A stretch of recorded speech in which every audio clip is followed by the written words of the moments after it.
Typhoid vaccine দিলে কি করোনার মতো সমস্যা হতে পারে? আসসালামু আলাইকুম, আমি ডক্টর সুমাইয়া ইসলাম। আজকে চলে আসলাম আপনাদের সাথে টাইফয়েড ভ্যাকসিন সংক্রান্ত আরো কিছু তথ্য শেয়ার করার জন্য। আগামী 12 অক্টোবর থেকে সারা বাংলাদেশে শুরু হতে যাচ্ছে টাইফয়েড ভ্যাকসিন ক্যাম্পেইন। 9 মাস বয়স থেকে 15 বছর কিশোর পর্যন্ত এই ভ্যাকসিনটি দেওয়া হবে। আমি আমার গত ভিডিওতে টাইফয়েড ভ্যাকসিন সংক্রান্ত কিছু তথ্য শেয়ার করেছিলাম, সেখানে আমি অনেক সাড়া পেয়েছি। বিশেষ করে অভিভাবকরা যারা আছেন তারা খুবই চিন্তিত আছেন যে এই টাইফয়েড ভ্যাকসিনটি তাদের সন্তানের জন্য কতটা দেওয়া উচিত হবে, বা দিলে এটি কি করোনার মতো কোনো পার্শ্ব প্রতিক্রিয়া শিশুর শরীরে ফেলবে কিনা। আমি এই বিষয়টি নিয়ে একটু ডিটেলসে আলোচনা করব। তার আগে চলুন জেনে নেই টাইফয়েড ভ্যাকসিনটি আসলে কি, বা এই ভ্যাকসিনটি আপনার সন্তানকে কেন দিবেন।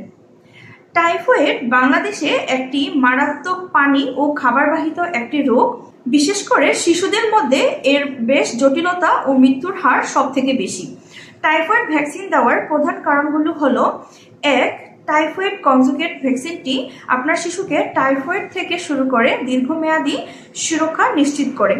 2. এই ভ্যাকসিন শিশুর শরীরে দেওয়া থাকলে প্রায় 5 থেকে 7 বছর পর্যন্ত আপনার শিশু সুরক্ষিত থাকবে, এবং একবার ইনজেকশনই শিশুর শরীরে দীর্ঘমেয়াদী ইমিউনিটি তৈরি হয়। তো আমরা জেনে নিলাম টাইফয়েড ভ্যাকসিনটি কি এবং এই ভ্যাকসিনটি দেওয়ার প্রধান কারণগুলো কি কি। এবার মেইন যে প্রশ্নটি ছিল অভিভাবকদের, যে এটি কি করোনা ভ্যাকসিনের মতো কোনো পার্শ্ব প্রতিক্রিয়া শিশুর শরীরে ফেলবে কিনা।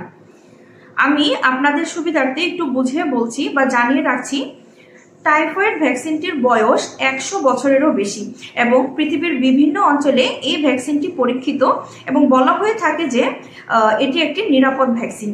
অন্যদিকে করোনার টিকা এবং ভ্যাকসিন দুটোই ছিল আমাদের জন্য নতুন, এবং টাইফয়েড ভ্যাকসিনের মতো সারা বাংলাদেশে বা পৃথিবীর বিভিন্ন অঞ্চলগুলোতে করোনার ভ্যাকসিনটি ওইভাবে ট্রায়াল দেওয়া আমাদের জন্য সম্ভব হয়নি।